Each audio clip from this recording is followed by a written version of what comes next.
Hello friends, good morning. मैं तिस्मा वर्मा, आपका प्यारा सा चैनल डायनामिक करियर इंस्टीट्यूट में आपका स्वागत है।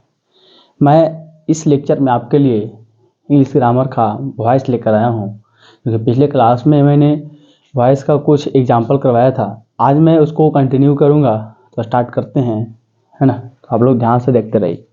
आज मैं आपको टेंस के बताऊँगा। प्रेजेंट इंडेफिनिट टेंस आज स्टार्ट करूँगा। प्रेजेंट इंडेफिनिट डेफिनेट टेंस किस स्टाइल में? इसको बनाना है पैसिव स्टाइल।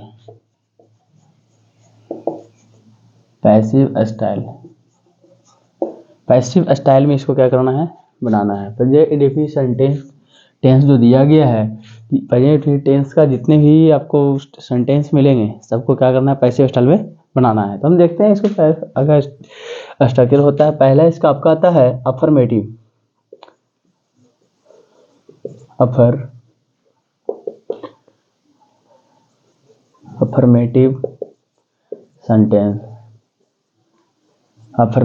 सेंटेंस है ना।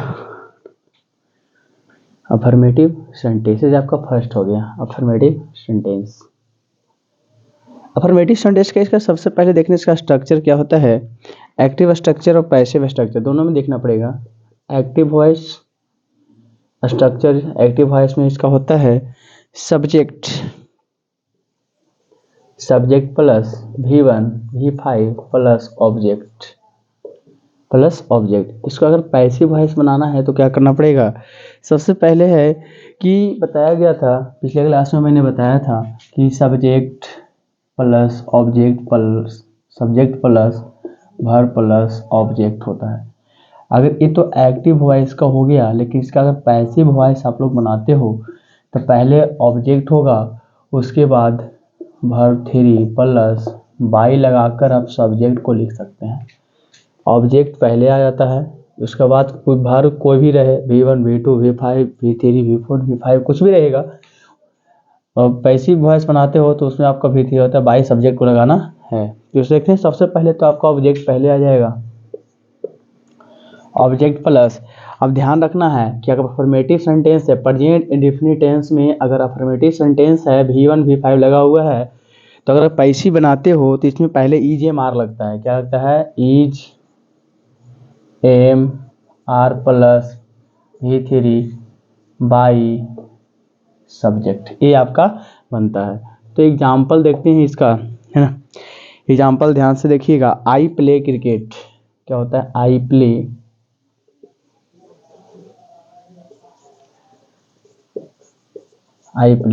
क्रिकेट। इसका अगर एक्टिव वॉइस में हो गया, पैसिव वॉइस अगर इसको बनाना है, लिखना है क्रिकेट इज प्लेड बाई मी। देखो, अगर ये तो आपका बहुत आगे चल गया है, आपका लेक्चर बहुत आगे चला गया। अगर बढ़िया से अगर इसको समझना चाहते हैं तो आप एक एक वीडियो को ध्यानपूर्वक समझें, आपको वॉइस पूरा अच्छी तरीक़ा से कंप्लीट हो जाएगी, है ना। चाहे वो 12th क्लास कोई भी क्लास के लिए हो, ग्रामर तो ऑलरेडी जनरली होता है ना। तो पढ़ना है इस चीज़ को, तो इसको आप नोट करिए।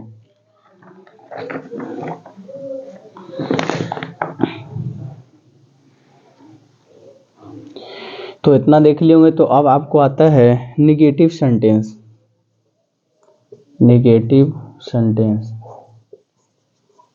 क्या है, निगेटिव सेंटेंस के इसका एक्टिव वॉइस देखते हैं तो कैसा बनता है।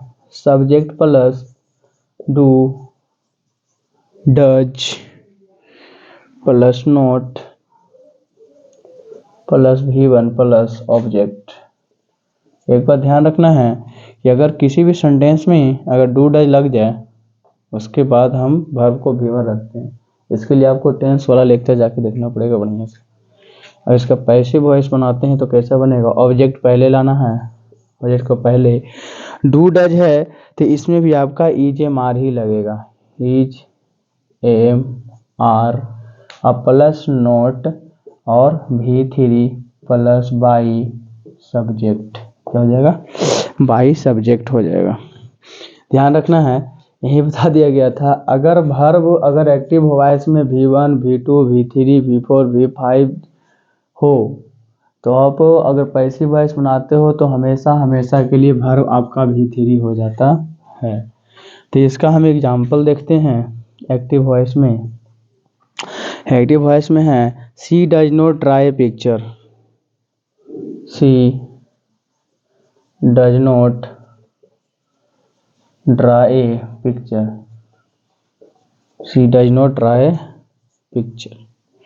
पिक्चर को क्या करना है, ड्रा करना है। तो ए पिक्चर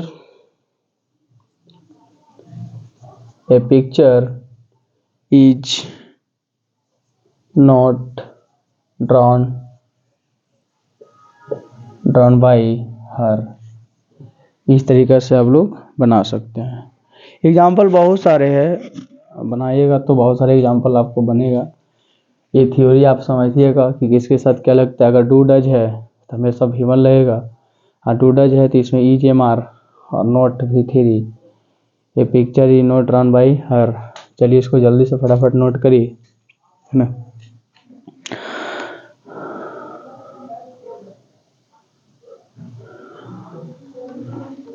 तो इसको नोट कर लिए होंगे तो हम आगे बढ़ते हैं। अगला आपका आता है interrogative sentence.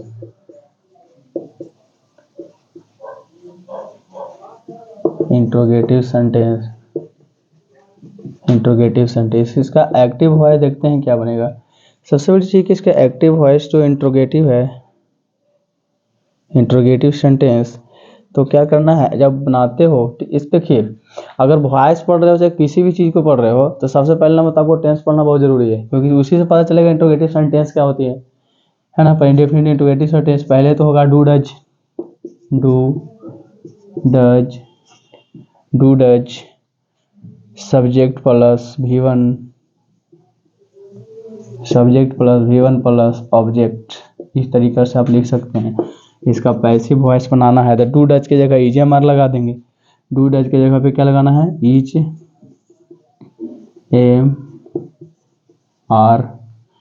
MR plus object दो, is MR plus object. V1 की जगह V3 प्लस बाई लगा करके सब्जेक्ट लिखना है, बाई लगा करके सब्जेक्ट। इसको नोट करिए।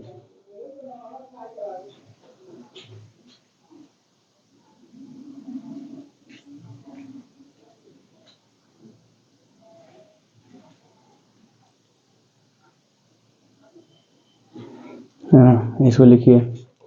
चलिए एग्जाम्पल देखते हैं इसका। ये बातें समझ में आए।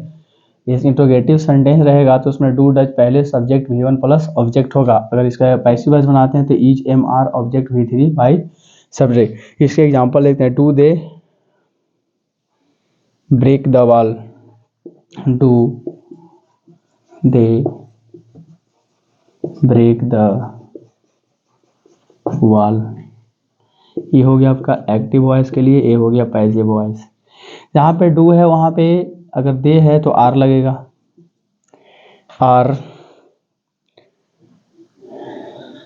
देखो इसके अनुसार अब इज नहीं लगा, आपको जब इज MR लगाना है तो इसके अनुसार नहीं लगाना है, क्योंकि अब पैसिव सब्जेक्ट यहाँ जाएगा।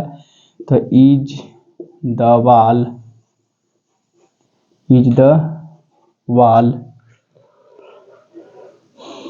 Is the wall breaked by them,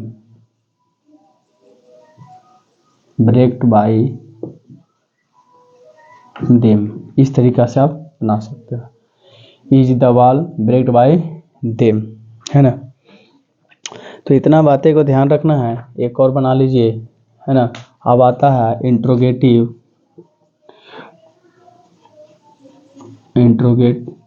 plus negative sentence.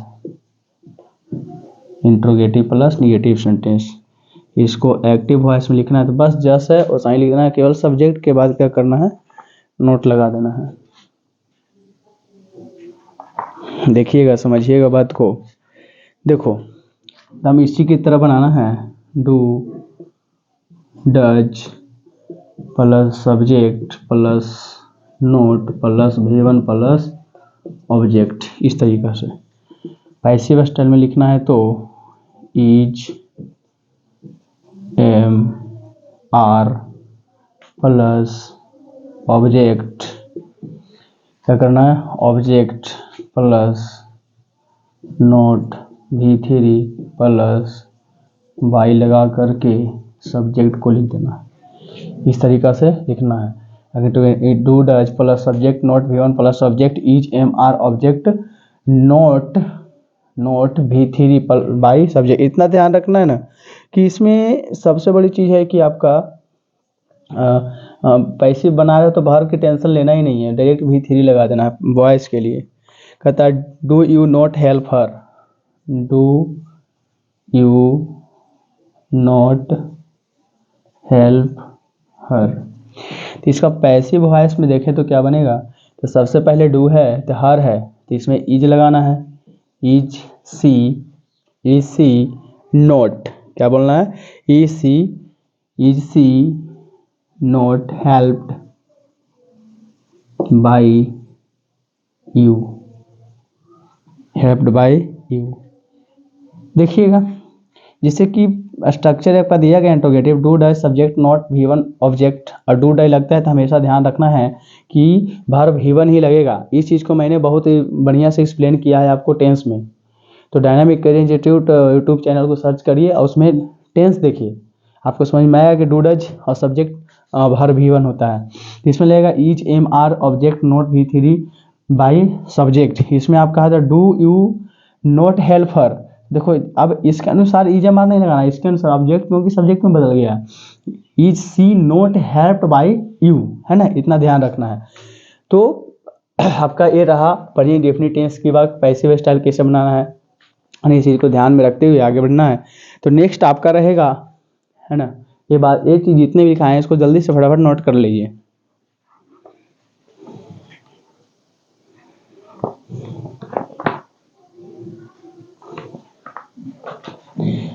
चलिए, तो आप लोग नोट कर लिए होंगे, तो मैं अगले क्लास में आपको WH वर्ड वाले सिखाएंगे। तो इस क्लास में इतना ही रहेगा। थैंक यू, धन्यवाद। पढ़ते रहिए से बच्चों, पढ़ते रहिए।